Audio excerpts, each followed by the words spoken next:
Hello students, नमस्कार। Chemistry की online class में आप सभी बच्चों का हार्दिक स्वागत है, अभिनंदन है।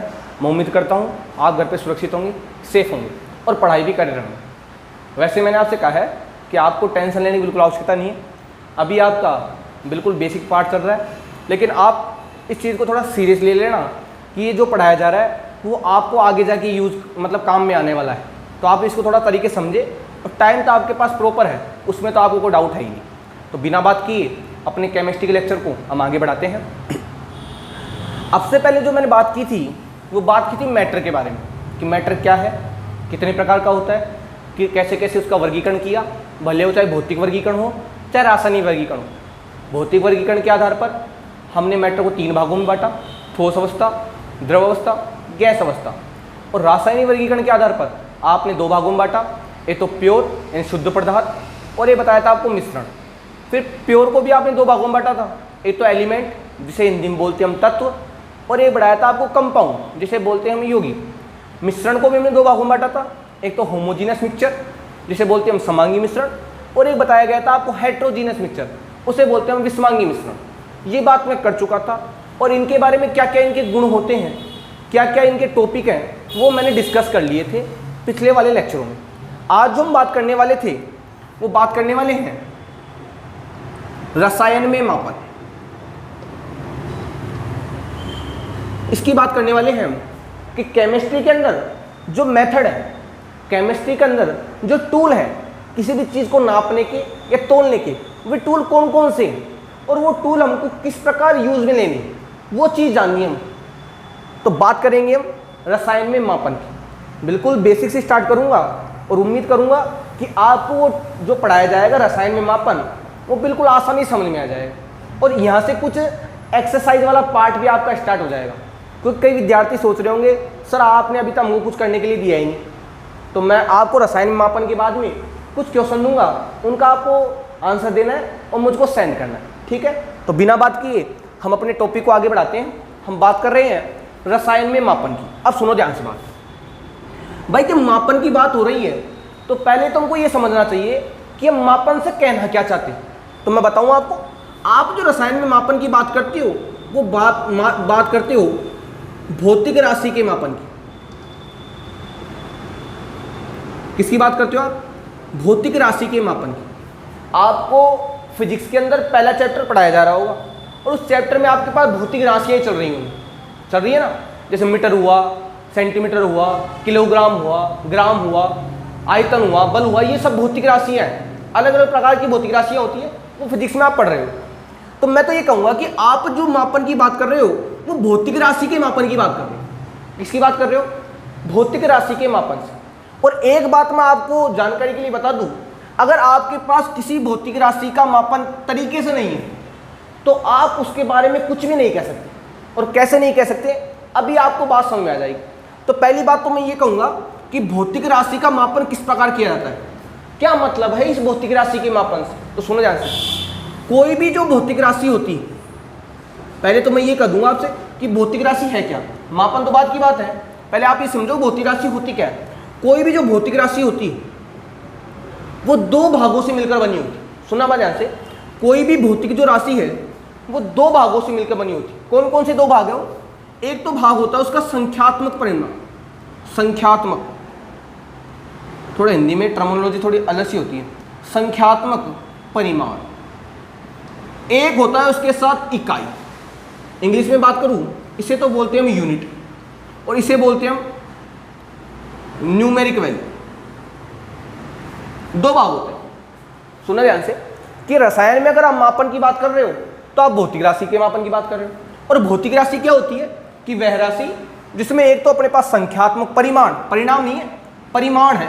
परिमाण जानते हो ना, परिमाण क्या होता है? परिणाम तो क्या होता है? आपका रिजल्ट। और परिमाण क्या होता है? परिमाण क्या होता है? परिणाम तो आपका रिजल्ट होगा और परिमाण होगी उसकी मात्रा, उसको बोलते हैं परिमाण। एक तो आपके पास होगा संख्यात्मक परिमाण और एक साथ में क्या होगी उसके साथ इकाई। सर ये क्या मतलब है, ये संख्यात्मक परिमाण क्या है और ये इकाई क्या है? मैं समझाता हूँ आपको। जैसे मान लो मैंने आपसे कहा, पहले हम तरीके सीखेंगे, पता तो लगाए हम भौतिक राशि है क्या। मापन की बात तो बात की है, पहले हमको भौतिक राशि के बारे में कुछ आइडिया हो जाना चाहिए कि हम किस भौतिक राशि की बात कर रहे हैं। तो मैं आपसे कह रहा हूं कि भौतिक राशि में दो भाग होते हैं, एक भाग तो होगा न्यूमेरिक वैल्यू वाला और एक भाग होगा उसकी यूनिट वाला, यानी उसकी इकाई वाला। क्या मतलब है इनसे? सुनो बात ध्यान से। मैं आपसे कह रहा हूं कि किसी व्यक्ति का, कि मान लो मैंने आपसे कहा कि किसी व्यक्ति का, या आप सोचो कि मान लो आपके पास एक धातु का टुकड़ा है, व्यक्ति मत मानो, आप तो कहोगे धातु का एक टुकड़ा है। सुनो ध्यान से, एक धातु का टुकड़ा है या आपके पास कोई ईंट का टुकड़ा, आप जो भी मानना चाहो मान सकते हो। मैं तो आपको भौतिक राशि समझाना चाहता हूँ कि एक आपके पास धातु का टुकड़ा है और उसका जो वजन है, उसका जो वजन है वो है 5.14 ग्राम। ये है, क्या दे दिया मैंने कि कोई धातु का टुकड़ा है और उसका वजन कितना है भाई? 5.14 ग्राम। तो इसका मतलब क्या है? ये जो आपके पास है ना, ये है भौतिक राशि। ये क्या है भाई? ये है आपके पास भौतिक राशि। ये क्या है आपके पास? भौतिक राशि। अब सुनो कैसे है भौतिक राशि। इसमें जो ये वाला पार्ट है भाई, आपके पास वजन कितना है? 5.14 ग्राम। तो इसके अंदर ये वाला पार्ट, तो बताओ गणित वाला पार्ट हुआ कि नहीं हुआ? संख्या हो गई है। और ये पीछे क्या है? इसकी इकाई। मैं कहूँगा ये भाग तो हो गया अपने पास इकाई वाला, ये तो कौन सा भाग हो गया अपने पास? यूनिट वाला। और ये जो भाग है वो भाग अपने पास न्यूमेरिक वैल्यू वाला। कौन सा भाग है? न्यूमेरिक वैल्यू वाला। कि आपके जो धातु के टुकड़े का वजन था वो था 5.14 ग्राम। तो ये जो ग्राम है पीछे वाला वो तो अपने पास है इकाई, और जो आगे वाला भाग है ये संख्या ही तो है, इसलिए तो लिख रखा है मैं संख्यात्मक परिमाण। किसका? संख्यात्मक परिमाण, यानी जो नापा गया परिमाण है वो कितना है? 5.14। तो मैं कहूँगा ये वैल्यू तो हो गई अपने पास न्यूमेरिक वैल्यू, और ये जो पीछे वाला भाग है वो अपने पास हो गई इकाई। वो क्या हो गई? इकाई। और इन दोनों से मिलकर ये जो राशि बनी है, इस राशि को क्या बोलते हैं? भौतिक राशि। क्या बोलते हैं? भौतिक राशि। जैसे मैं कह रहा हूँ आपसे कि मान लो एक स्केल है और इस स्केल की लंबाई, मान लो ये स्केल है, इस स्केल की लंबाई मैंने कह दिया आपसे 15 सेंटीमीटर है। मान लो आप ये स्केल है, इस स्केल की लंबाई कितनी है? 15 सेंटीमीटर। तो मैं कहूँगा ये 15 सेंटीमीटर क्या हो गई? भौतिक राशि। क्या हो गई? भौतिक राशि। और देखो इसके अंदर दो भाग कौन कौन से हुए? ये भाग तो हो गया अपने पास न्यूमेरिक वैल्यू वाला, और ये भाग कौन सा हो गया अपने पास? इकाई वाला, यानी मैं कह सकता हूँ यूनिट वाला भाग हो गया। मतलब समझ आ रहा है? तो भौतिक राशि क्या होती है? वह राशि जिसमें एक भाग तो संख्यात्मक होता है और एक उसके पीछे कोई इकाई जुड़ी होती है, उस राशि को बोलते हैं भौतिक राशि। भौतिक मान कह सकते हो आप, इसे आप भौतिक मान भी कह सकते हो। क्लियर है कि ये 5.14 ग्राम है, तो ग्राम तो हो गई इसकी इकाई और 5.14 हो गई इसकी न्यूमेरिक वैल्यू, और इन दोनों से मिलकर बनी वो क्या कहलाएगी? भौतिक राशि। ये बात क्लियर है। अब विशेष बात ये आती है, स्टार वो वाला पॉइंट मैं ये कहना चाहता हूं आपसे, अगर मान लो किसी के अंदर, सुना ध्यान से बात, और वो बात आपको समझ में भी आ जाएगी, ऐसी मेरी आशा है। क्योंकि अगर आप इस चीज़ को समझ गए कि ये भाग तो सर इकाई का है और ये भाग न्यूमेरिक वैल्यू का है और ये राशि एक भौतिक राशि है, तो मैं अब आपके सामने जो बात करने वाला हूं वो बात आपको क्लियरली समझ में आ जाएगी। क्या समझ में आ जाएगी? मैं आपसे कहना चाहता हूं, अगर किसी भौतिक राशि में, सुना ध्यान बस, यदि किसी भौतिक राशि में इकाई ना हो, क्या कह रहा हूं कि यदि किसी भौतिक राशि में इकाई नहीं है, क्या नहीं है? यानी यूनिट नहीं। क्या नहीं है भाई? यूनिट। कहने मतलब क्या हुआ कि मान लो आपके पास कोई भौतिक राशि है और उसमें यूनिट नहीं है। क्या नहीं है? यूनिट। तो बताओ उसका कोई अर्थ होगा क्या? उसका कोई अर्थ होगा क्या? अगर मान लो कोई भौतिक राशि आपको दे दी जाए और उसके पीछे यूनिट ना लगाई जाए। कोई भौतिक राशि मैंने आपको दे दी और उसके पीछे मैंने यूनिट नहीं लगाई, कोई मैंने इकाई नहीं लगाई। अगर उसके पीछे अगर आपने कोई इकाई नहीं लगाई है तो मैं कहूँगा उस भौतिक राशि का कोई मतलब आपको समझ में नहीं आएगा, कोई मतलब नहीं होगा समझने की दृष्टि से। जैसे मैंने आपसे कहा कि एक धातु का टुकड़ा था, उसका वजन पहले कितना था? 5.14 ग्राम। तो ग्राम समझते आपको दिमाग में आ गया कि सर ग्राम तो इकाई है, मतलब उसका वजन क्या है? ग्राम में है। और ये 5.14 है वो उसकी न्यूमेरिक वैल्यू जो उसने नापी होगी। कि मान लो आपका टुकड़ा था, उस टुकड़े को आपने तराजू में डाला, उसका वजन आया 5.14 ग्राम, तो ग्राम तो हो गई उसकी इकाई और 5.14 हो गई इसकी न्यूमेरिक वैल्यू। लेकिन मैंने आपसे कहा कि मान लो अगर धातु का टुकड़ा है और उसका वजन है 5.14, ओनली मैंने क्या बोला? 5.14। मैंने पीछे ग्राम नहीं लगाया। कहने मतलब ये कि मैंने पीछे कोई इकाई नहीं लगाई। अब आप इसके बारे में क्या कहोगे? ये 5.14 ग्राम है, किलोग्राम है, क्या है ये? आपसे मैंने कहा कि एक स्केल है, उसकी लंबाई 15 है। उसकी लंबाई कितनी है? 15। पीछे मैंने सेंटीमीटर और मीटर नहीं लगाया। आप क्या समझोगे भाई कि सर आपने जो स्केल दिया है वो 15, उसकी लंबाई 15 तो है, लेकिन 15 मीटर में है, सेंटीमीटर में है, मिलीमीटर में है, किस में है सर वो? तो बताओ बिना इकाई के किसी चीज़ का मापन सही होता है क्या? क्या उसके बारे में आप कुछ बोल पाओगे क्या? जैसे मैं कह रहा हूँ कि व्यक्ति का किलोग्राम 52 है। अब आप कहोगे सर 52 किलोग्राम में है, ग्राम में है, किस में है वो? तो मैं कहूँगा किसी भी भौतिक राशि में अगर आपके पास पीछे इकाई नहीं है, यानी किसी भी भौतिक राशि में अगर इकाई नहीं है तो उसका कोई परिमाण नहीं होता, उसके बारे में आप कुछ ज़्यादा बोल नहीं पाओ। तो विशेष बात क्या होती है कि भौतिक राशि दो भागों से मिलकर बनी होती है, एक तो संख्यात्मक परिमाण से और एक इकाई से, और इस इकाई का इस भौतिक राशि में अत्यधिक महत्व। बिना इकाई के भौतिक राशि का आप मापन नहीं कर सकते, क्योंकि आपने जो बोला है 5.14 ग्राम, उसका आपने मापन कर दिया कि उस टुकड़े का वजन कितना रहा होगा, 5.14 ग्राम, या उसका कितना रहा होगा, 5.14 किलोग्राम। बताओ, समझ में आई नहीं? लेकिन अगर मैं इनके पीछे ये इकाई नहीं लगाता तो आप कुछ कह पाते क्या कि भौतिक राशि का जो वजन है वो कितना है? कह पाते क्या आप? तो मैं ये कहना चाहता हूँ कि भौतिक राशि में जो इकाई है उसका अपने आप में क्या है? योगदान है। बिना इकाई के भौतिक राशि की कोई यथार्थता नहीं होती, कोई उसकी परिशुद्धता नहीं होती बिना इकाई। तो ये बात समझ लेना कि किसी भी भौतिक राशि के दो ही भाग होते हैं, एक तो न्यूमेरिक वैल्यू वाला और एक अपने पास होता है यूनिट वाला, और ये दोनों भाग आपको समझ में आ गए। तो पहली बात कर रहे हैं भौतिक राशि के मापन में, और मैंने आपको बताती है भौतिक राशि का मापन से मतलब क्या है। क्लियर है आपको? ये बात समझ में आ गई होगी आपको बात कि भौतिक राशि के मापन से क्या मतलब होता है। ध्यान से देख लो आप बोर्ड पे, ये बात आपको क्लियर समझ में आ गई होगी कि भौतिक राशि के मापन से मतलब है क्या। क्लियर है?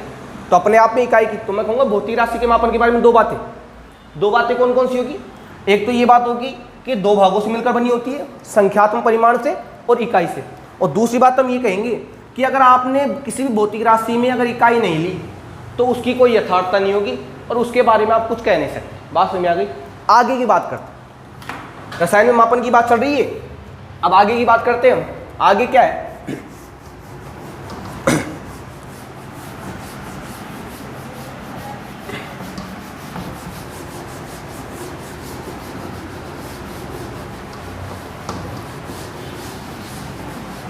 सुनो भाई, अब जो नेक्स्ट टॉपिक आने वाला है, बात तो देखो रसायन में मापन की चल रही है। बात तो किसकी चल रही है? रसायन में मापन। और रसायन के मापन में हमने क्या पढ़ ली? भौतिक राशि, क्योंकि हमको मापन इसका ही पढ़ना है भौतिक राशि का। भौतिक राशि क्या होती है? दो भागों से मिलकर बनी होती है भाई। एक भाग में तो होगी न्यूमेरिक वैल्यू और साथ में क्या होगी उसके पीछे यूनिट। हमने एक बात और कही थी इसके बारे में, बिना यूनिट के या बिना इकाई के भौतिक राशि का, बिना इकाई के भौतिक राशि का कोई महत्व नहीं होता। ये इंपॉर्टेंट बात थी, ये बात हम कर चुके थे। अब जो मैं बात करने वाला हूं वो बात करूंगा परिशुद्धता व यथार्थता। इंग्लिश में बोलते हैं इसको प्रिसीजन एंड एक्यूरेसी। इंग्लिश में क्या बोलते हैं इसको? Precision and accuracy. परिशुद्धता व यथार्थता। भाई कहने का मतलब क्या है? सुनना ध्यान से आप। आपके पास एक धातु का टुकड़ा था, उसका वजन आपने नोट कर लिया 5.14 ग्राम। क्या नोट कर लिया आपने? 5.14 ग्राम कर लिया नोट। आपके पास वो टुकड़ा था, उसी टुकड़े को मैंने दूसरे को दिया। सुना हम कैसे कैसे आगे बढ़ रहे हैं। नेक्स्ट टॉपिक किसकी तरफ मूव कर रहे हैं हम? परिशुद्धता की तरफ और यथार्थता की तरफ। वो बात तो बात की, ये होते क्या है वो तो आपको समझ में आ जाएगा, वो तो डाउट लेने की आपको टेंशन नहीं है। आप पहले ये समझो मैं कहना क्या चाहता हूँ। भाई आपने किसी धातु का टुकड़ा लिया था, तो उस टुकड़े का वजन नापा था आपने 5.14 ग्राम। मान लो मैंने वो टुकड़ा दूसरे कैंडिडेट को दिया, उसने उस टुकड़े का जब वजन नापा तो आ गया 5.15 ग्राम। किसी दूसरे ने नापा, जब मैंने उसको तीसरे को दिया, उसने नापा, जब 5.14 आ गया। फिर चौथे को दिया, उसका आ गया अपने पास 5.16 ग्राम। इसका मतलब क्या हुआ कि आपके पास धातु का टुकड़ा तो सेम था, जो टुकड़ा मैंने आपको दिया था वही टुकड़े मैंने अलग अलग व्यक्तियों को दिए थे, लेकिन सब व्यक्तियों के मान जो है लगभग लगभग अलग आए या समान आए। कह सकते हैं कि लगभग लगभग समान है, मतलब मापन में कुछ ना कुछ भिन्नताएं आई। क्या आई? कुछ ना कुछ भिन्नताएं। इसका मतलब क्या हुआ? कमी दो जगह हो सकती है, या तो आपके तोलने में गलती है, या जो आप जिससे माप रहे हो उस उपकरण में कोई गलती है। मतलब आप समझ में आ रही नहीं आ रही? भाई आपके पास धातु का टुकड़ा था और उसका वजन आपने 5.14 ग्राम नापा, किसी ने इतना नापा, किसी ने इतना, किसी ने इतना। इसका मतलब क्या हुआ? गलती दो जगह हो सकती है, या तो आपके मापने में कोई त्रुटि रही हो, यानी आपने जब तोला हो तो कुछ अलग कर दिया हो मामला, कुछ आपकी अंगुली है, मतलब कुछ भी, मतलब कुछ ही मान लो कि आपके द्वारा कोई ना कोई सी गलती हुई हो, या कोई आपने जो उपकरण लिया है उसमें किसी न किसी प्रकार की कोई अशुद्धि हो। तो उन दोनों कारणों से जो मापन में भिन्नता आती है उनको समझाया जाता है परिशुद्धता से और यथार्थता से, कि आपके द्वारा या आपके मापे द्वारा, मैं कहूँगा आपके द्वारा, या आप जिस उपकरण के द्वारा किसी भी मतलब किसी भी एलिमेंट को जो नाप रहे हो, उसको माप रहे हो, उसके कारण जो अशुद्धि या उसके कारण जो भिन्नता आ रही है, उनको दो तरीकों से डिस्कस किया जाता है। वो टॉपिक कौन कौन से हैं? परिशुद्धता व यथार्थता। बात समझ आ रही है कि परिशुद्धता व यथार्थता से मतलब है क्या, और इनकी जरूरत हमको क्यों पड़ी? क्योंकि आपके पास एक टुकड़ा था, आपने नापा जब कुछ आया, उसने नापा जब कुछ लगाया, उसने नापा जब कुछ लगाया, और उसने नापा जब कुछ लगाया। मतलब टुकड़ा तो सेम था, लेकिन कमी या तो आपके नापने में रही है या उस उपकरण में रही है। तो दोनों के कारण जो चेंज आ रहा है, उस चेंज को किसमें नापा जाता है भाई? परिशुद्धता में और यथार्थता में। और हम बात करें मापने की, बताओ इसके अंदर आएगा नहीं आएगा? तो रसायन में मापन का दूसरा टॉपिक क्या हो जाएगा हमारे पास? परिशुद्धता व यथार्थता। क्या हो जाएगा? परिशुद्धता व यथार्थता। अब अगले वाले लेक्चर में हम डिस्कस करने वाले हैं कि परिशुद्धता व यथार्थता होती क्या है। बात समझ में आ गई है? और इसकी ज़रूरत हमको क्यों पड़ी, ये बात आपको समझ में आ गई हो। क्लियर है? जब तक के लिए धन्यवाद, देखते रहिए क्या